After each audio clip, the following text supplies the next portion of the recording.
नमस्कार विद्यार्थियों। हमने पॉवर्टी का टॉपिक प्रारंभ किया था, जिसमें हमने पॉवर्टी के मीनिंग, डेफिनेशन और उसके कॉजेज पर चर्चा की थी कि what are the main causes of poverty. गरीबी क्या है, गरीबी के कारण क्या क्या हो सकते हैं, और हमने ये सब भारतीय अर्थव्यवस्था के संदर्भ में देखा था। आज उसी कंटेंट को आगे बढ़ाते हुए हम बैड इफेक्ट्स ऑफ पॉवर्टी पर चर्चा करेंगे और उसके सजेशंस क्या हो सकते हैं, सुझाव क्या हो सकते हैं गरीबी को, how to remove the poverty problem पर चर्चा करेंगे।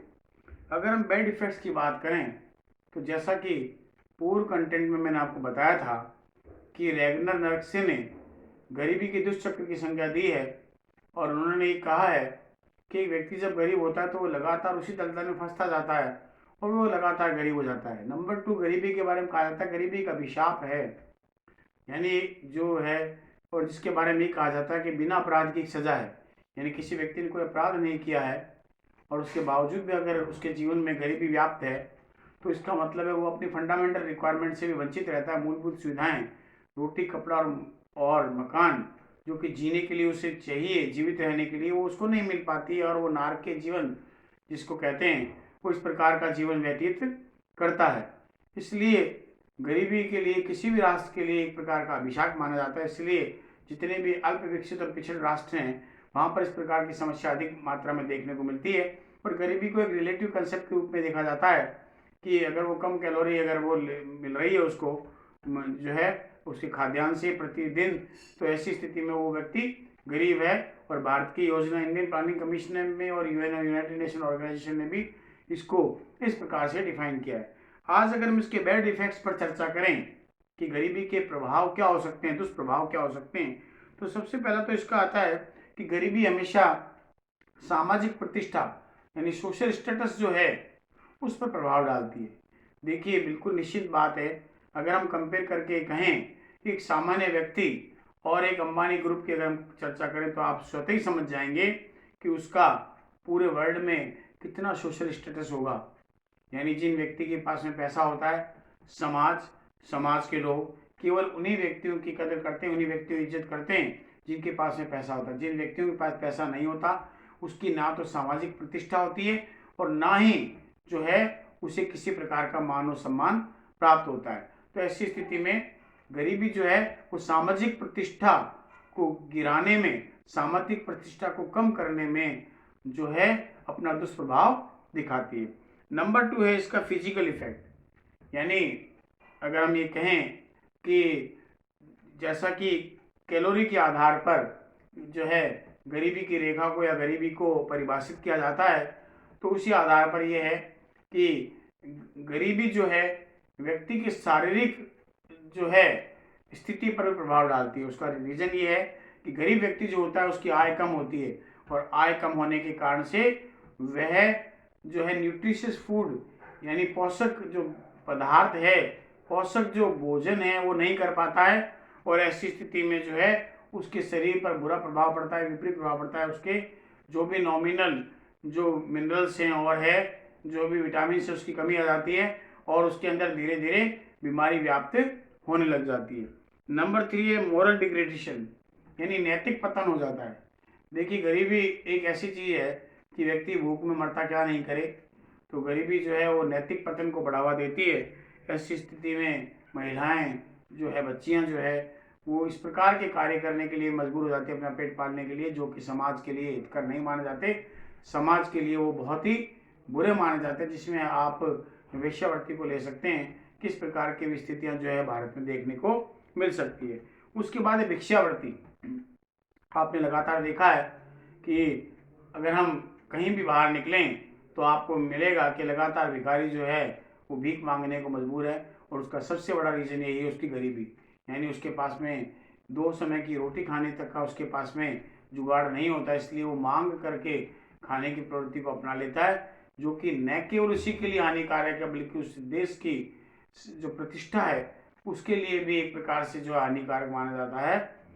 उसके बाद है बैड हैबिट्स। देखिए, गरीबी जो है वो बुरी दुर्व्यसन को बढ़ावा देती है। जब व्यक्ति का गरीब होता है तो मानसिक तनाव में आ जाता है, और मानसिक तनाव में आने के कारण से वह दुर्व्यसन जैसे कि शराब पीना, गांजा पीना, नशीले पदार्थों का सेवन करना, इस प्रकार की आदतों में पड़ जाता है, ताकि उसे मानसिक तनाव कम लगे और इससे वो धीरे धीरे जो है बुरी आदतों की तरफ बढ़ जाता है।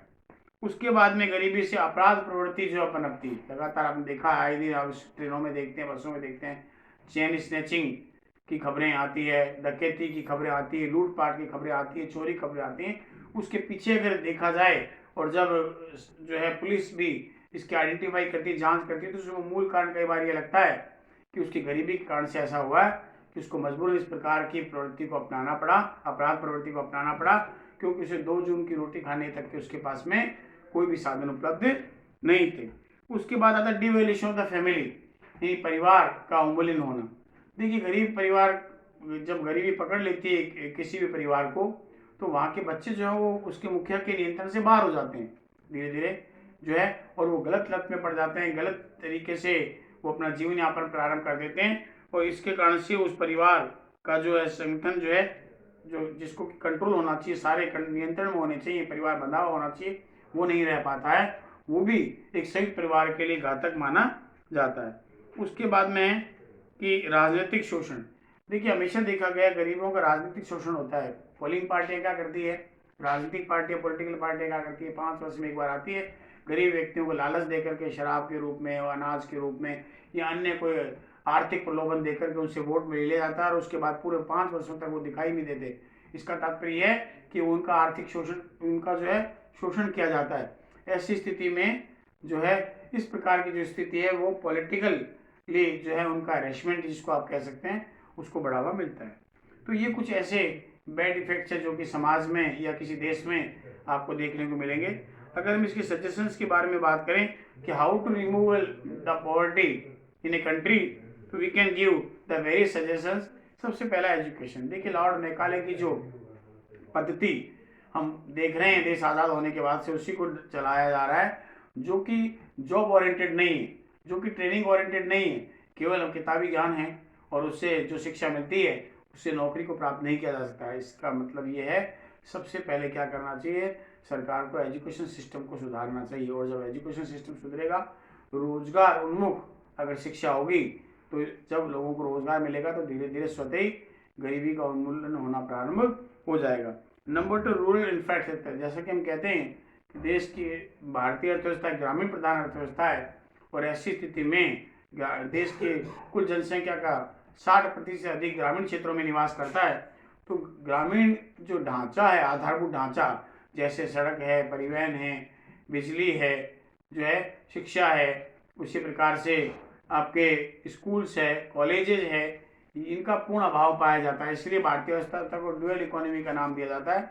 यानी एक तरफ जो है आपको एक ऐसी अर्थव्यवस्था देखने को मिलेगी जिसके अंदर आपको सभी मूलभूत सुविधाओं को आप देख सकते हैं, जबकि ग्रामीण अर्थव्यवस्था ऐसी मिलेगी जो पिछड़ापन है, जिसमें आपको सारी चीज़ों का अभाव मिलेगा, जैसे शिक्षा है, स्वास्थ्य है, और जो है सिंचाई सुविधाएं हैं, अन्य सुविधाओं का अभाव मिलेगा। इसलिए गरीबी को दूर करने के लिए क्या करना चाहिए, ग्रामीण जो ढांचा है, आधारभूत ढांचा है, उसको मजबूत करने का प्रयास करना चाहिए। Number 3, population control. देखिए, विकासशील देशों में देखा गया, और अगर हम भारतीय अर्थव्यवस्था के संदर्भ में बात करें, तो लगातार पॉपुलेशन एक्सप्लोजन गरीबी का सबसे बड़ा कारण है। जनसंख्या बढ़ने के कारण से वहाँ की जो सरकार है वो भी मूलभूत सुविधाओं को पूरा नहीं करके दे सकती, जनसंख्या बढ़ती जनसंख्या के कारण। इसलिए जनसंख्या पर प्रभावी नियंत्रण लगाया जाना चाहिए, जिससे गरीबी को दूर किया जा सके। उसके बाद में है successful implementation of the rural programme.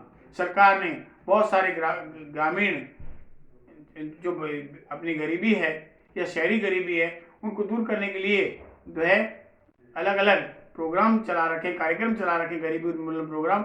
उसके लिए उसको स्ट्रांगली इम्प्लीमेंट करने की आवश्यकता है। केवल कार्यक्रम बना देने से किसी समस्या का समाधान नहीं होता, इसके लिए आवश्यक है कि उसके लिए सक्सेसफुल इम्प्लीमेंटेशन भी किया जाना चाहिए।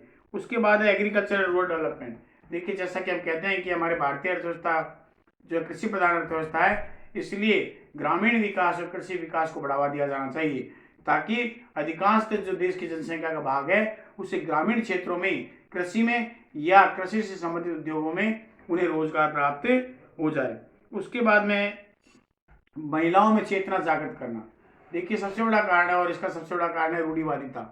हमारे यहाँ आज भी ऐसी महिलाओं को काम नहीं करने दिया जाता, इसलिए उनका राष्ट्रीय उत्पाद में या जीडीपी में बहुत बड़ा योगदान नहीं होता है। अधिकांश महिलाएं घरों में ही रहती है, घरों में अपना कार्य करती है और वो देश में कंधे से कंधा मिलाकर काम नहीं करते। इसलिए गरीबी को दूर करने के लिए महिलाओं को जागरूक करना चाहिए, ताकि वो भी देश में जो है रोजगार जैसे अवसरों में आकर के वो जो है अपना रोजगार चलाए और उनको भी रोजगार मिले, ताकि उनका भी देश की राष्ट्रीय आय में या राष्ट्रीय उत्पादन में बड़ा योगदान हो सके। उसके बाद में जो हमारी आर्थिक विषमता उसको दूर करने का प्रयास किया जाता है। आर्थिक विषमता का मतलब है गरीब वर्ग धनी वर्ग में जो गैप आ रहा लगातार, उसे दूर करने का प्रयास करना चाहिए। इसके लिए सरकार को क्या करना चाहिए, गरीबों के लिए जो समाज का जो तबका है गरीब तबका, उनके लिए ज़्यादा से ज़्यादा मात्रा में आय रोजगार के अवसर प्रदान करने चाहिए, ताकि वो जो है उनकी आय में वृद्धि हो सके। तो धीरे धीरे दोनों के बीच में जो गैप है, richer section of the society and the poor section of the society, वो धीरे धीरे कम होना प्रारंभ हो जाएगा और इससे जो आर्थिक विषमता वो धीरे धीरे कम हो जाएगी। आर्थिक विषमता कम होने से गरीबी का निराकरण भी किया जा सकता है। इस प्रकार से निम्नलिखित उपाय करके जो है कोई भी देश जो है गरीबी जैसी समस्या से निपट सकता है। धन्यवाद।